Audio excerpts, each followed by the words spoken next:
जय हिंद दोस्तों, मैं दिग्विजय आपको अपने चैनल दिग्विजय क्लासेस में स्वागत करता हूं। ठीक है दोस्तों, जैसे आप लोग थंबनेल में देख ही रहे हैं, संविधान के क्वेश्चन चल रहे हैं दोस्तों। तो आज मैं भारतीय संसद से क्वेश्चन लेके आया हूं। चलिए बिना देरी के क्वेश्चन आंसर शुरू करते हैं दोस्तों। पहला क्वेश्चन देखते हैं दोस्तों। अनुच्छेद 79 के अनुसार, अनुच्छेद 69 के अनुसार संसद का अभिन्न अंग होता है। बताइए दोस्तों, राष्ट्रपति, राज्यसभा, लोकसभा, उपरोक्त तीनों। बताइए दोस्तों कौन सा हो जाएगा? ऑप्शन नंबर डी, उपरोक्त तीनों। ठीक है, संसद। ठीक है दोस्तों, चलिए अगला क्वेश्चन देखते हैं दोस्तों। संसद बनती है संसद के दोनों सदनों से, संसद के दोनों सदनों निर्वाचित और मनोनीत सदस्यों से, संसद के दोनों सदनों और सदन के सभापति से, इनमें से कोई नहीं। बताइए दोस्तों कौन सा जाएगा? इनमें से कोई नहीं। ठीक है दोस्तों, क्योंकि संसद में राज्यसभा, लोकसभा और राष्ट्रपति होते हैं। ठीक है दोस्तों, अगला क्वेश्चन देखते हैं दोस्तों। संसद के दो सत्रों के बीच की अवधि कितनी माह से अधिक नहीं होनी चाहिए? बताइए दोस्तों कितनी माह से अधिक नहीं होनी चाहिए? 9 माह, 1 माह, 3 माह, 6 माह। बताइए दोस्तों कितनी नहीं होनी चाहिए? 6 माह से अधिक नहीं होनी चाहिए। ठीक है दोस्तों, अगला क्वेश्चन देखते हैं दोस्तों। लोकसभा का सत्र एक वर्ष में न्यूनतम कितनी बार बुलाया जाता है? बताइए दोस्तों न्यूनतम कितनी बार बुलाया जाना चाहिए? 2 बार, 4 बार, 6 बार, 3 बार। बताइए दोस्तों कितनी बार दोस्तों? 2 बार। ठीक है दोस्तों, अगला क्वेश्चन देखते हैं दोस्तों। सदन के कुल सदस्यों का कितना भाग वैधानिक चैम्बर की मीटिंग बुलाने के लिए आवश्यक है, यानी गणपूर्ति कोरम जो होता है? ठीक है दोस्तों, कितना होता है? 1/10, 1/6, 1/4, 1/3। कितना हो दोस्तों? कोरम कितना होता है? 1/10। ठीक है, यह अनुच्छेद 100 के थर्ड सब क्लास थर्ड में रखा गया। ठीक है, कहा गया। ठीक है, यह प्रावधान है। ठीक है दोस्तों, अगला क्वेश्चन देखते हैं। लोकसभा में किसी राजनीतिक पार्टी को विरोधी पार्टी की स्थिति प्राप्त करने के लिए न्यूनतम कितने सीटों प्राप्त करनी होती है? बताइए दोस्तों कितने सीटें प्राप्त होती हैं? 10%, 15%, 20%। इनमें से कोई नहीं। बताइए दोस्तों कितने सीटें प्राप्त करना अनिवार्य होता है दोस्तों? टोटल लोकसभा का 10%। ठीक है दोस्तों, अगला क्वेश्चन देखते हैं दोस्तों। किसी राजनीतिक दल को राष्ट्रीय दल के रूप में मान्यता दी जाती है? बताइए दोस्तों कब मान्यता दी जाती है? जब वह सभी राज्यों में चुनाव लड़ता हो, जब वह राष्ट्रीय चुनाव में कुल मतदाता का कम से कम 5% मत प्राप्त कर लेता हो, या दूसरे 4 या अधिक राज्यों में राजनीतिक दल के रूप में मान्यता दी गई हो, अगर वह कम से कम 3 राज्यों में सत्ता प्राप्त कर ले। बताइए दोस्तों कब दी जा सकती है? या दूसरे 4 से अधिक राज्यों में राजनीतिक दलों के रूप में मान्यता दी गई हो। ठीक है दोस्तों, तब उसे राजनीतिक दल का दर्जा प्राप्त होता है। ठीक है दोस्तों, अगला क्वेश्चन देखते हैं। दोनों सदनों में प्रत्येक बैठक के प्रथम 1 घंटे प्रश्न पूछने एवं उत्तर देने में लगाए जाते हैं, जिसे जाना जाता है। बताइए दोस्तों किस नाम से जाना जाता है? शून्यकाल, प्रश्नकाल, आधे घंटे, विचार विमर्श या ग्लोटिन। बताइए दोस्तों किस नाम से जाना जाता है? प्रश्न काल के नाम से। ठीक है दोस्तों, अगला क्वेश्चन देखते हैं दोस्तों। लोकसभा अध्यक्ष अन्य सदस्य को बोलने देने के लिए किसी एक सदस्य को बोलना बंद करने के लिए कह सकता है। यह व्यवस्था जानी जाती है। बताइए दोस्तों शिष्टाचार, क्रॉसिंग द फ्लोर, प्रश्नोत्तर, ईलिंग द फ्लोर। बताइए दोस्तों क्या हो जाएगा? शिष्टाचार, ऑप्शन नंबर ए। ठीक है दोस्तों, अगला क्वेश्चन देखते हैं दोस्तों। शून्यकाल क्या है? बताइए दोस्तों शून्यकाल क्या है? जब सदन में विपक्ष के प्रस्तावों पर विचार होता है, आराम का समय होता है, जब सदन में सामाजिक महत्व के मामले पर अध्यक्ष की पुनरानुमति के बिना विचार होता है, जब लोकसभा में भोजन किया जाता है। बताइए दोस्तों शून्यकाल जो होता है जब सदन में सामाजिक महत्व के मामलों पर अध्यक्ष की पुनरानुमति के बिना विचार होता हो। ठीक है, इसलिए ऑप्शन नंबर सी। ठीक है दोस्तों, अगला क्वेश्चन देखते हैं दोस्तों। प्रजातंत्र की संसदीय कार्य प्रणाली में भारत का अंशदान क्या होता है? बताइए दोस्तों क्या होता है? शून्यकाल, कसौटी प्रस्ताव, स्थगन प्रस्ताव, गिलोटिन। बताइए दोस्तों क्या हो जाएगा? शून्यकाल। ठीक है दोस्तों, अगला क्वेश्चन देखते हैं दोस्तों। निम्नलिखित में से कौन लोकसभा के प्रथम प्रवक्ता थे? बताइए दोस्तों। प्रवक्ता यानी स्पीकर थे। ठीक है दोस्तों। कौन प्रथम स्पीकर थे? Sardar Hukam Singh, M N. Ayyangar, G S. Thullur, G B. Mavlekar. बताइए दोस्तों कौन थे? Option number D, G B. Mavlekar. ठीक है दोस्तों। अगला क्वेश्चन देखते हैं। लोकसभा का सेक्रेटरी जनरल जो लोकसभा के सचिवालय का प्रमुख होता है किसके द्वारा नियुक्त किया जाता है? बताइए दोस्तों किसके द्वारा नियुक्त किया जाता है?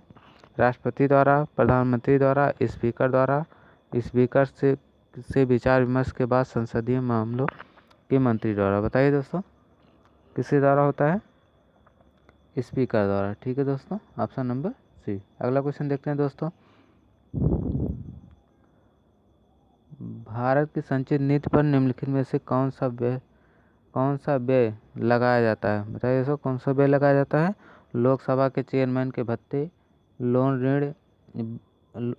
ऋण तथा सेवा एवं ऋण मुक्ति से संबंधित खर्चे, उच्च न्यायालय के जजों की पेंशन, किसी भी न्यायालय विभाजन के पुरस्कार के भुगतान के लिए आवश्यक कोई धन, भारत के कंप्ट्रोलर एवं ऑडिटर जनरल के ऑफिस के प्रशासनिक खर्चे। बताइए दोस्तों कौन सा हो जाएगा? ये सारे। ठीक है दोस्तों। Option number D. कौन सा हो जाएगा दोस्तों? Option number D. ठीक है दोस्तों। अगला क्वेश्चन देखते हैं दोस्तों। निम्नलिखित में से कौन भारत के कंसोलिडेटेड फंड का नियंत्रण एवं पर्यवेक्षक करता है? बताइए दोस्तों कौन करता है? भारतीय वित्त मंत्री, भारत के नियंत्रण एवं महालेखा परीक्षक, संसद या इनमें से कोई नहीं। बताइए दोस्तों कौन करता है? भारत के नियंत्रण एवं महालेखा परीक्षक। Option number B. ठीक है दोस्तों। अगला क्वेश्चन देखते हैं दोस्तों। कोई विधेयक धन विधेयक है या नहीं, इसका निर्णय कौन करता है? बताइए दोस्तों कौन करता है? लोकसभा अध्यक्ष, प्रधानमंत्री, राष्ट्रपति, चुनी हुई संसदीय समिति। कौन करता है दोस्तों? लोकसभा अध्यक्ष। ठीक है दोस्तों। अगला क्वेश्चन देखते हैं दोस्तों।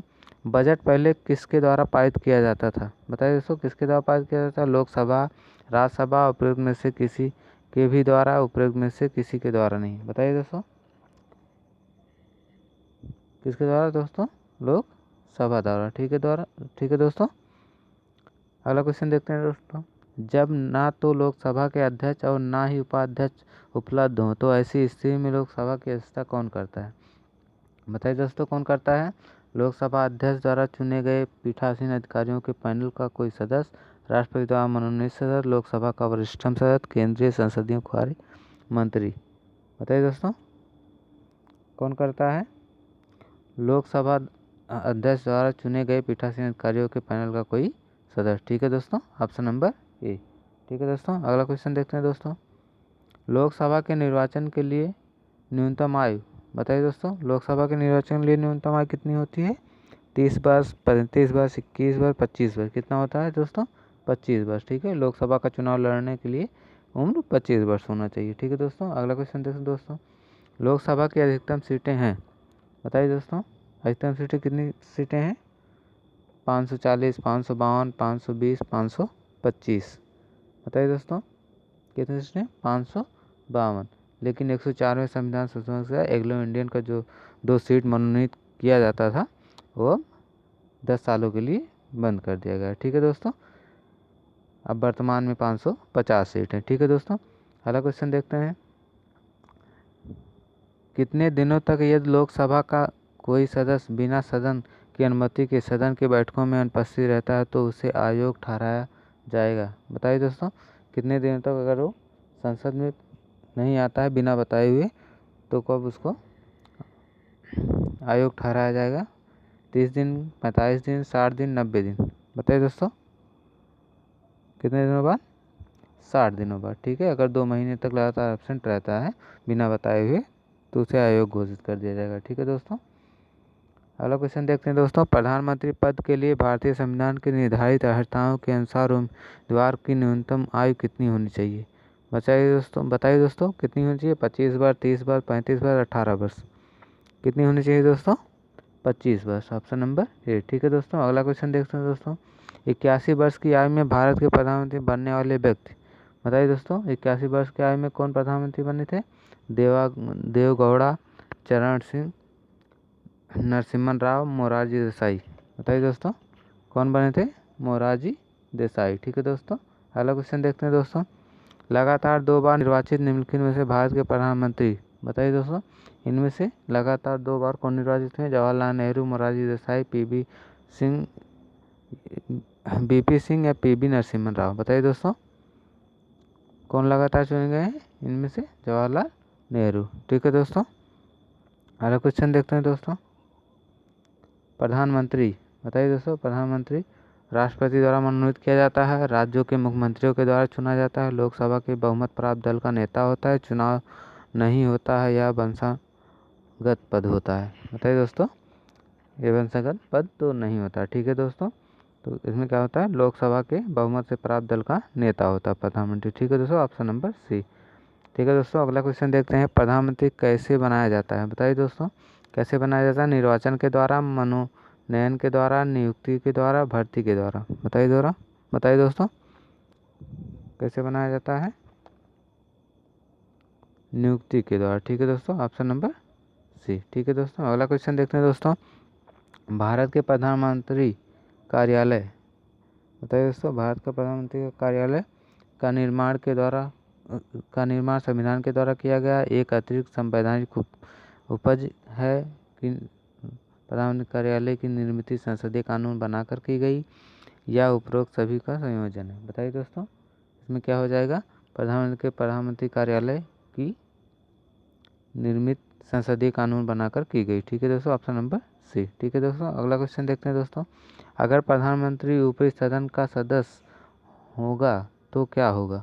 बताइए दोस्तों, तो क्या होगा? बताइए दोस्तों, लोकसभा में विश्वास मत के समय अपना निर्णायक मत नहीं दे पाएगा, उसे 6 महीने के अंदर लोकसभा की सदस्यता प्राप्त करनी होगी, उसे 6 महीने के अंदर राज्यसभा की सदस्यता प्राप्त करनी होगी, इनमें से कोई नहीं। बताइए दोस्तों, कौन सा हो जाएगा? अगर प्रधानमंत्री ऊपरी सदन का सदस्य होगा तो क्या होगा? क्या होगा दोस्तों? लोकसभा में विश्वास मत के समय अपना निर्णायक मत नहीं दे पाएगा। ठीक है दोस्तों, ऑप्शन नंबर ए। ठीक है दोस्तों, अगला क्वेश्चन देखते हैं दोस्तों। संघीय मंत्रिमंडल के विरुद्ध अविश्वास प्रस्ताव लाया जाता है। बताइए दोस्तों, कब लाया जाता है? कहाँ लाया जाता है? केवल राज्यसभा में, केवल लोकसभा में, राज्यसभा एवं लोकसभा दोनों में, इनमें से कोई नहीं। बताइए दोस्तों, कहाँ लाया जाता है? केवल लोकसभा में। ठीक है दोस्तों, अगला क्वेश्चन देखते हैं दोस्तों। किस पहली मशहूर हस्ती को लाभ के पद के मुद्दे पर राज्यसभा की सदस्यता छीन ली गई थी? बताइए दोस्तों, किसकी सदस्यता छीनी गई थी? अमर सिंह की, जया प्रदा की, मुलायम सिंह यादव की। लेकिन इसमें क्या कहा है? मशहूर हस्ती। ठीक है, तो कौन सा हो जाएंगी? बताइए दोस्तों, जया प्रदा, जया बच्चन, अमर सिंह, मुलायम सिंह यादव। किसकी छीनी गई थी दोस्तों? जया बच्चन की। ठीक है दोस्तों, अगला क्वेश्चन देखते हैं दोस्तों। लोकसभा के पहले आम चुनाव कब हुए थे? बताइए दोस्तों, लोकसभा के पहले आम चुनाव कब हुए थे? 1952 में, 1954 में, 1935 में, 1950 में। ठीक है दोस्तों, कब हुए थे? 1952 में। ठीक है दोस्तों, अगला क्वेश्चन देखते हैं दोस्तों। निम्नलिखित लोकसभाओं में से किसने 5 वर्षों में अधिक की अवधि तक कार्य किया? बताइए दोस्तों, कौन सा? चौथी, 5वीं, 6वीं, 8वीं। बताइए दोस्तों, कौन सी हो जाएगी दोस्तों? 5वीं। ठीक है दोस्तों, अगला क्वेश्चन देखते हैं दोस्तों। लोकसभा का 5 वर्ष का सामान्य कार्यकाल समाप्त होने से पहले इसे कौन भंग कर सकता है? बताइए दोस्तों, कौन भंग कर सकता है? प्रधानमंत्री, राष्ट्रपति स्वतः, राष्ट्रपति प्रधानमंत्री की सिफारिश पर, राष्ट्रपति अध्यक्ष की सिफारिश पर। बताइए दोस्तों, कब भंग करता है? राष्ट्रपति प्रधानमंत्री की सिफारिश पर। ठीक है दोस्तों, अगला क्वेश्चन देखते हैं दोस्तों। लोकसभा में कोरम पूर्ति हेतु सदस्यों की न्यूनतम आवश्यक संख्या कितनी निर्धारित है? बताइए दोस्तों, कोरम के लिए कितना निर्धारित है? कुल सदस्यों का 1/3 भाग, कुल सदस्यों का 1/4 भाग, कुल सदस्यों का 1/6 भाग, कुल सदस्यों का 1/10 भाग। कौन सा हो जाएगा दोस्तों? कुल सदस्यों का 1/10 भाग। ठीक है दोस्तों, अगला क्वेश्चन देखते हैं दोस्तों। निम्नलिखित में से किस वर्ष में भारत के संसदीय चुनाव नहीं हुए थे? बताइए दोस्तों, किस वर्ष संसदीय चुनाव नहीं थे? 1996, 97, 1998, 1999। बताइए दोस्तों, कब नहीं हुए थे? 1997। ठीक है दोस्तों, अगला क्वेश्चन देखते हैं दोस्तों। लोकसभा के सदस्य के लिए योग्यता नहीं है। बताइए दोस्तों कौन सी योग्यता नहीं है। भारत का नागरिक हो, उम्र 35 वर्ष से कम ना हो, पागल या दिवालिया ना हो, सरकारी लाभ के पद पर ना हो। बताइए दोस्तों योग्यता के लिए नहीं है। बताइए दोस्तों कौन सा। इसमें 30 वर्ष, ठीक है, 30 वर्ष से कम ना हो, ऐसा नहीं है। लोकसभा के सदस्य के लिए 25 वर्ष होना चाहिए, ठीक है दोस्तों। अगला क्वेश्चन देखते हैं दोस्तों। लोकसभा व राज्यसभा की संयुक्त बैठक की व्यवस्था निम्नलिखित में कौन करता है। बताइए दोस्तों कौन करता है। लोकसभा अध्यक्ष, राष्ट्रपति, राज्यसभा का सभापति, दोनों सदनों के वरिष्ठतम सदस्य। कौन करता है दोस्तों। लोकसभा अध्यक्ष, ठीक है। बुलाता कौन है। राष्ट्रपति, अनुच्छेद 108 के तहत, ठीक है दोस्तों। अगला क्वेश्चन देखते हैं दोस्तों। जब लोकसभा रद्द कर दी जाए तब अध्यक्ष पद कब रद्द कर दिया जाएगा। बताइए दोस्तों। लोकसभा की रद्द किए जाने के साथ, लोकसभा रद्द किए जाने के ठीक पहले, नई लोकसभा की प्रथम बैठक के बाद, इनमें से कोई नहीं। बताइए दोस्तों लोकसभा के अध्यक्ष जो होते हैं उनका पद कब रद्द किया जा सकता है। बताइए दोस्तों कब किया जाएगा। इनमें से कोई नहीं, ठीक है। अभिघटन के पश्चात ही नई लोकसभा के प्रथम अधिवेशन में ठीक पूर्व अध्यक्ष बना रहता है, ठीक है दोस्तों। अगला क्वेश्चन देखते हैं दोस्तों।